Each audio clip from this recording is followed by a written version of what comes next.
Everybody wants to hit with more power, have that high exit velocity, and hit more home runs. Well, it all starts from the ground up, so today we're going to show you how to generate more power using your lower half and your hips correctly.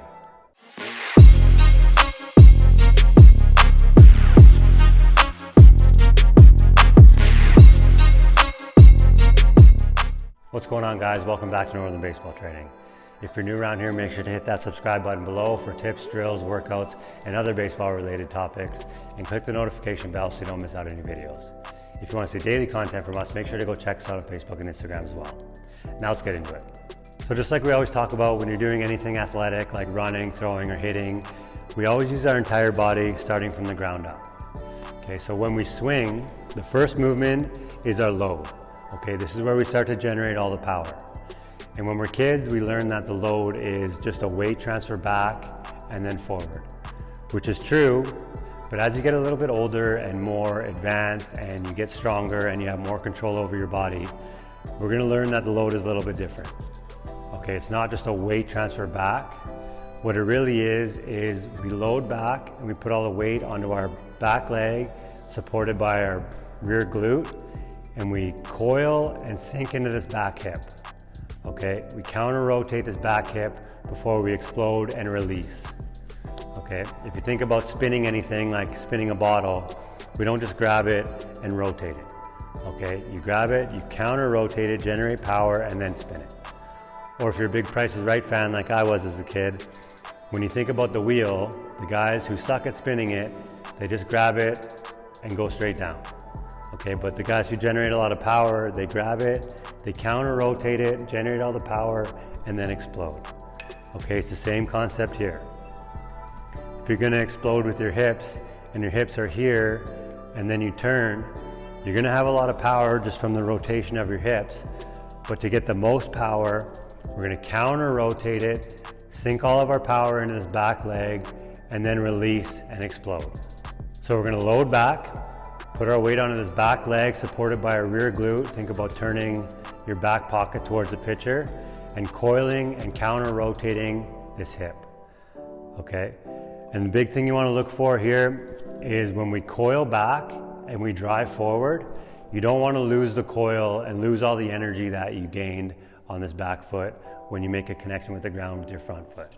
Okay, I'll link the video on swing sequence above, but when we get to launch position and our heel hits the ground, the first movement is our hips. Okay, so if we lose the coil and all the energy that we developed in this load, if we lose that before we ground ourselves with our heel, we're losing all the power that we generated. Okay, so make sure that when we load back, we coil, hold the coil, ground ourselves, and then release and explode with the hips. So a few things you want to look for here. Okay, when you sink and coil into this back hip, you want to make sure that this knee never goes past this foot. Okay, if you coil back and your knee starts to travel too far over this foot, that's incorrect. Okay, sink down, coil the hips so that your knee doesn't go past this back foot. Okay, and another thing you want to look for too is you want to make sure that when you coil this back hip, that you're not turning your whole upper body and your back is facing the pitcher. Okay, try to keep separation between your lower half and your upper half. Okay, so sink and coil, try to keep this upper half stationary so you can still see the ball and you're not turning. And the last thing you want to look for too is you want to make sure that your eye level doesn't change too much.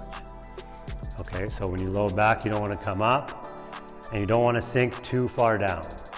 Okay, so sink down his back hip, get at the eye level that you're going to make contact with, and then drive forward. Okay, if you look at guys like Bellinger who stand tall like this, but then when they make contact, they're way down here. Okay, that eye level's quite a bit different.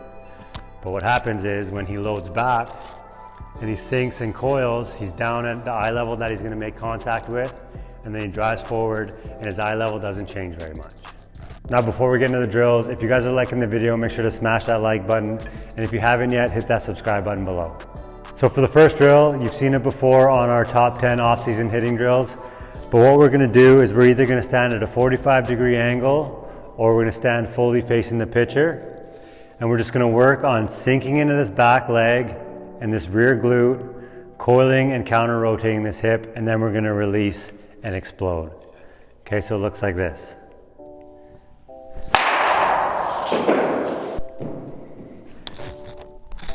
And if it feels more comfortable and you want to go at a 45-degree angle, you can do that too. Okay, really work on sinking into this back hip and feeling it in this back glute. Okay, counter rotating and coiling this hip. So it looks like this. So for this next drill, we're just going to really over-exaggerate the hip coil. Okay, so we're going to get into our batting stance. We're going to load back in this back leg and this rear glute, and we're going to over-exaggerate the hip coil, almost to the point where we're trying to make it face the catcher. Okay, I know I said before that we want to make sure that our back never faces the pitcher, but for this drill, because it's an over-exaggeration, it's okay. So it looks like this. Load back, and then release. So for this last drill, we're gonna do a hop back drill. So what we're gonna do is we're gonna line up our front foot in line with this T, have our feet together, and we're gonna hop back. And when we land, we're gonna really focus on sinking into this back leg and this rear glute, coiling the hips. And then as we drive forward, try to hold that coil until we make a heel connection and ground ourselves, and then we're gonna release and swing. Okay, so it looks like this.